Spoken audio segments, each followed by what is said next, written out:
He didn't just rule Rome, he terrorized it. Imagine a man so deranged, so soaked in blood, so far gone that even in the twisted legacy of ancient emperors, his name still echoes like a curse. This isn't some Hollywood exaggeration or a myth from old scrolls, this was real. His name was Gaius Julius Caesar Germanicus, but history remembers him by a nickname that started out innocent and would become synonymous with madness: Caligula. He was born into glory, adored as a child and crowned like a god, but what followed was a descent so horrifying, so grotesque that 2,000 years later, historians still flinch when they write about it. Caligula didn't just lose his mind, he redefined insanity on an imperial scale. He turned palaces into brothels, temples into monuments to his ego, and executions into public spectacles, where laughter was mandatory and tears could get you killed. He made his horse a priest, declared war on the sea, and demanded worship as a living god while Rome bled beneath him. This isn't the story of a mad king. This is the story of how power, unchecked, absolute, and fed by trauma, can mutate a man into a monster, and how the Roman Empire let it happen. He was supposed to be Rome's golden boy, the son of a war hero, the blood of gods in his veins, and the darling of an empire desperate for hope. Caligula's birth was a national celebration. His father, Germanicus, was everything Emperor Tiberius was not: charming, honorable, beloved by both the army and the people. His mother, Agrippina the Elder, was the granddaughter of Augustus himself. Together, they represented a vision of Rome's future noble divine and destined to restore the empire's greatness.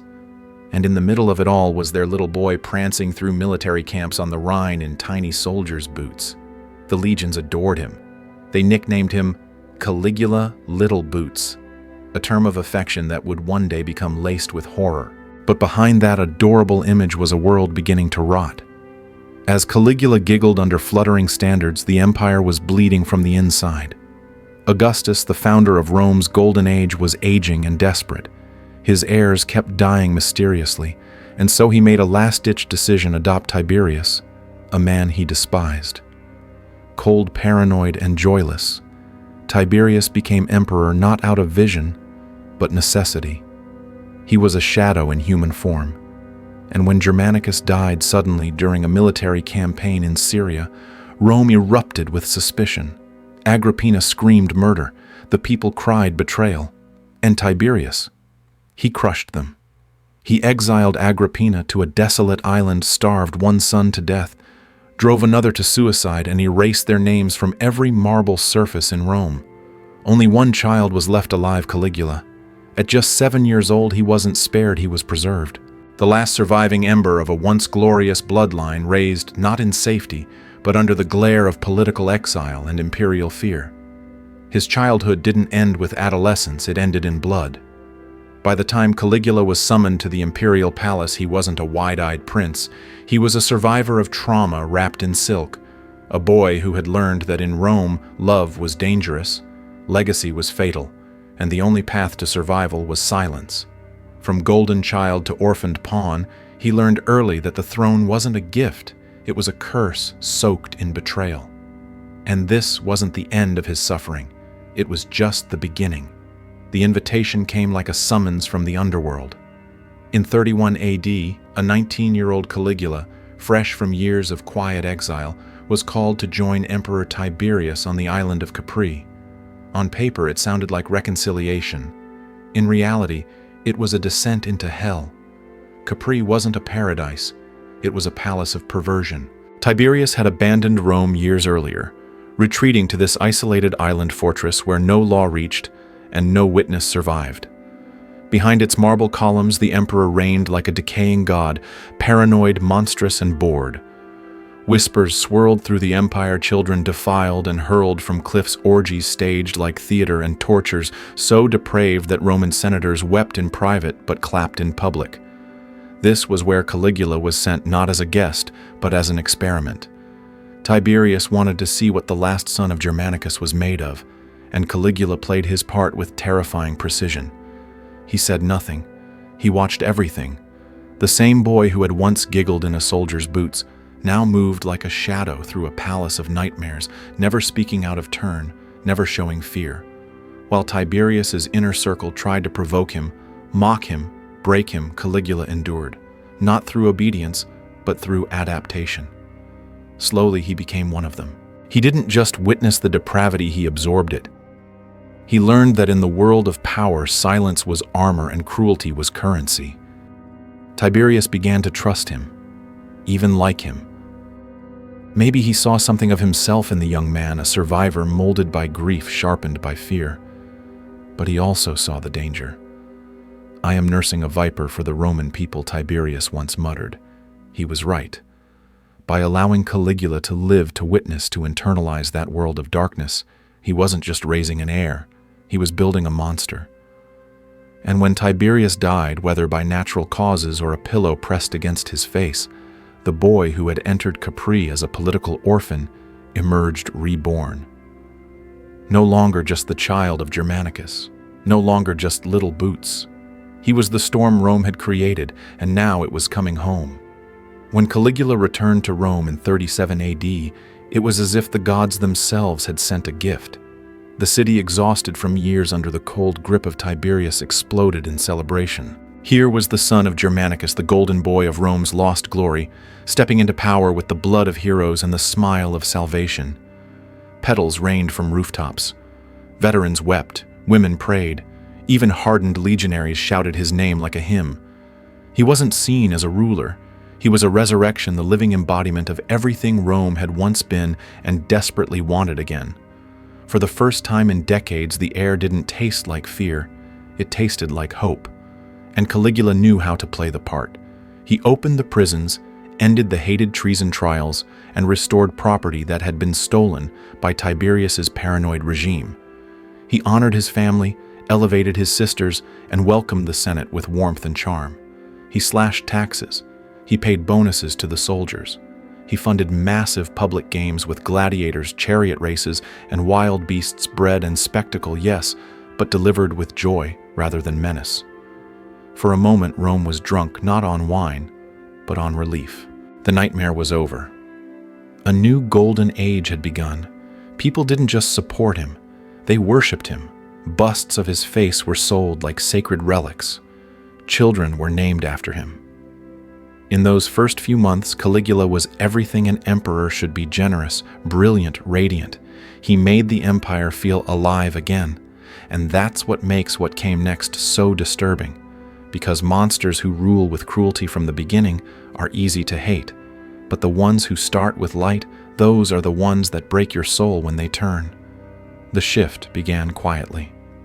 In October, just months into his reign, Caligula fell gravely ill. For weeks he hovered near death, his skin graying, his eyes vacant, Rome holding its breath. Senators offered their lives to the gods. Families lit candles in every temple. When he finally opened his eyes, it felt like a miracle.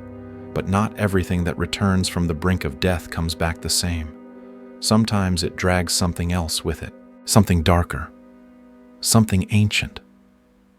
Caligula survived. But the man who emerged from that sickbed was not the man Rome had celebrated.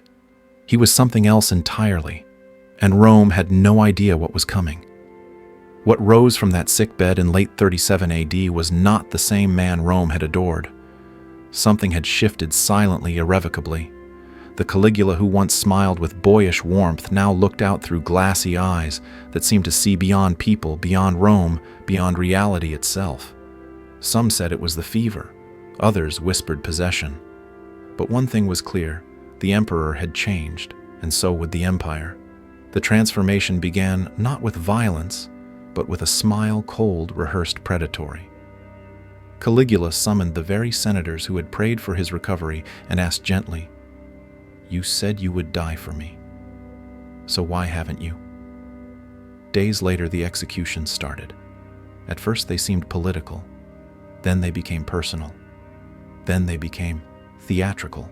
Treason trials returned, but with a twist. Guilt was irrelevant. Fear was the goal. Power wasn't just enforced, it was performed. Caligula no longer dressed like a Roman ruler. He paraded through the city in golden robes, in the armor of Mars, in the silks of Venus, even in the flowing gowns of a goddess. He declared himself a living god, not metaphorically but literally, demanding worship as Jupiter, Apollo, and sometimes all the gods at once. Statues of himself were erected in temples. Priests were forced to offer sacrifices in his name. It wasn't ego. It was delusion on an imperial scale. Behind the palace doors, Rome's moral fabric was shredded. Caligula married multiple women sometimes at the same time, then discarded them days later. He ordered noblemen to surrender their wives and daughters to his bed. He turned the imperial palace into a brothel where the currency was submission and the cost was silence. And through it all, he laughed. Not the laugh of joy, but of detachment, of madness rehearsed so long it became ritual. But the most disturbing figure in this descent was Julia Drusilla, his youngest sister. Once the closest person to him, she was now publicly honored as his wife. The army was ordered to swear loyalty to her. When she died, Caligula broke. He declared her a goddess, built temples in her name, and forced the empire to mourn. But that grief didn't soften him. It curdled into cruelty. The boy Rome had once nicknamed Little Boots was gone. In his place stood a self-made god wrapped in silk, crowned in delusion, and thirsty for worship. Caligula's descent into tyranny wasn't a sudden collapse. It was a slow, suffocating spiral, like Rome itself was being pulled underwater and told to smile while drowning. The man who once promised mercy now weaponized fear with surgical precision. The treasury drained by his parades of power, and divine delusions needed refilling. So he did what tyrants always do when money runs low: he turned blood into currency. The treason trials returned in full force, this time with no pretense of justice. Citizens were accused at random, their wealth confiscated, their families shattered. No one was safe, not senators, not generals, not the man standing beside you at the market. To survive was to stay invisible, and even that was no guarantee. But Caligula didn't stop at punishment. He turned terror into theater. Executions became public events with a sickening twist. Family members were forced to attend, to clap, to cheer while their loved ones were butchered. Averted eyes were treason. Tears were defiance. Smiles became survival. This was no longer politics. It was psychological warfare on a national scale. And still his madness reached for spectacle. When an astrologer joked that Caligula had as much chance of becoming emperor as riding a horse across the Bay of Baiae, Caligula didn't laugh. He ordered hundreds of ships lashed together to build a floating bridge across the bay, then rode across it in golden armor as if trampling the gods themselves. The absurdity drained Rome's grain reserves, but it proved his point: he could defy prophecy, reality, and Rome itself and get away with it. Then came the so-called war on Neptune. Caligula marched his legions to the shore of Gaul, declared war on the sea, and commanded his men to gather seashells as spoils of victory. Soldiers returned not with conquered land, but with buckets of shells, trophies for a delusional emperor. Thousands died for the joke, and no one dared laugh. He demanded that his statues be placed in every temple, that his image be worshipped beside the gods. When word of this reached Judea, it nearly triggered revolt. Only the delicate diplomacy of Herod Agrippa averted civil war, but the Senate had seen enough. The Praetorian Guard, once loyal, began to whisper. Because even in an empire built on fear, there's one thing tyrants always forget: the knife cuts both ways. It wasn't a rebellion. It was an execution planned not in public forums, but in whispers behind palace walls, in clenched jaws and bloodless hands. By 41 AD, Caligula had crossed every imaginable line. He had mocked the Senate, drained the treasury, desecrated temples, and humiliated Rome's most powerful men. But more than that, he had made himself untouchable, a god in his own eyes, a nightmare in everyone else's. The Praetorian Guard, the very force meant to protect him, had turned. Because even tyrants forget this one rule of power: if your soldiers fear you more than they serve you, you won't die old. The plan was simple, brutal, and Roman. On January 24th, during a theater performance, Caligula stepped behind the curtain for what he thought was a moment of privacy. Instead, he walked into a blade, then another, and another. Led by Cassius Chaerea, a man Caligula had mocked for his soft voice and effeminate manner, the assassins struck with vengeance. The emperor's screams echoed through marble halls as his guards, so feared, so favored, fled. No one helped. No one even looked back. But the conspirators weren't finished. To erase Caligula wasn't enough. They wanted to annihilate the bloodline. His wife Caesonia was butchered in their quarters. His infant daughter Julia Drusilla was smashed against a wall. No heirs, no legacy, no symbol left to inspire vengeance or remembrance, just silence. Rome had seen many deaths, but this wasn't just regicide, it was a ritual cleansing, a purge. In the immediate aftermath, the Senate dared to hope. Some cried for the restoration of the Republic. The chains had been broken. But Rome was no longer a republic, it was an empire with a power vacuum. And into that void stepped the stammering, limping figure of Claudius Caligula's uncle, dragged from hiding and declared emperor by the same Praetorian Guard that had just murdered his nephew. The cycle didn't end. It rebooted. And then came the final insult to Caligula's memory, damnatio memoriae. His statues were torn down, his name scratched from records, his legacy legally erased. But you can't unwrite terror. You can't bury nightmares. Caligula lives on not in stone or scroll, but in the shadow he left over Rome, as the man who proved that when power becomes religion, even gods can bleed. Caligula was erased from history, but only on paper. The statues were smashed, his name was scratched from marble, and his image was banned from public display. But you can't legislate away memory. You can't erase a warning that's burned into the bones of an empire. Because Caligula's story isn't just a tale of madness, it's a mirror held up to power trauma and the human soul.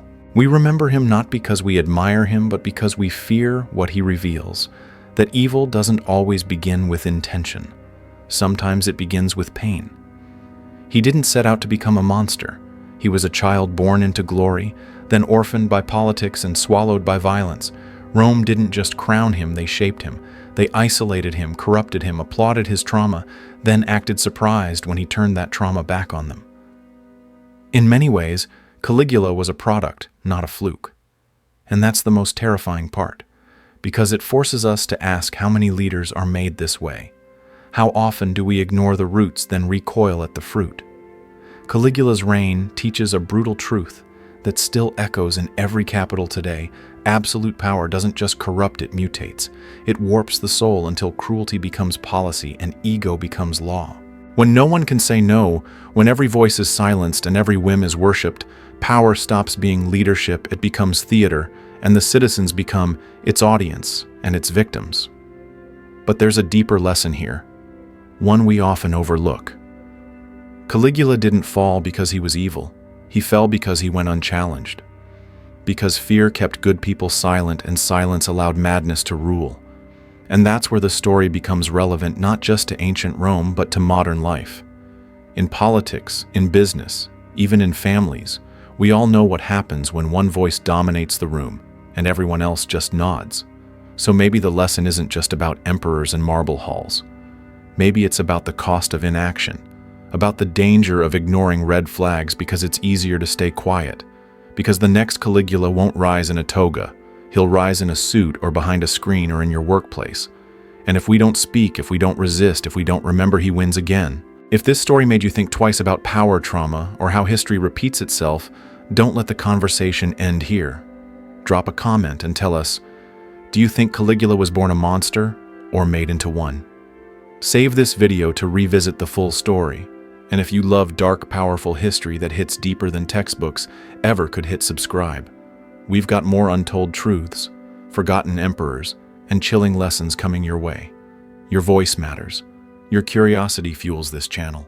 Let's keep history alive and brutally honest together.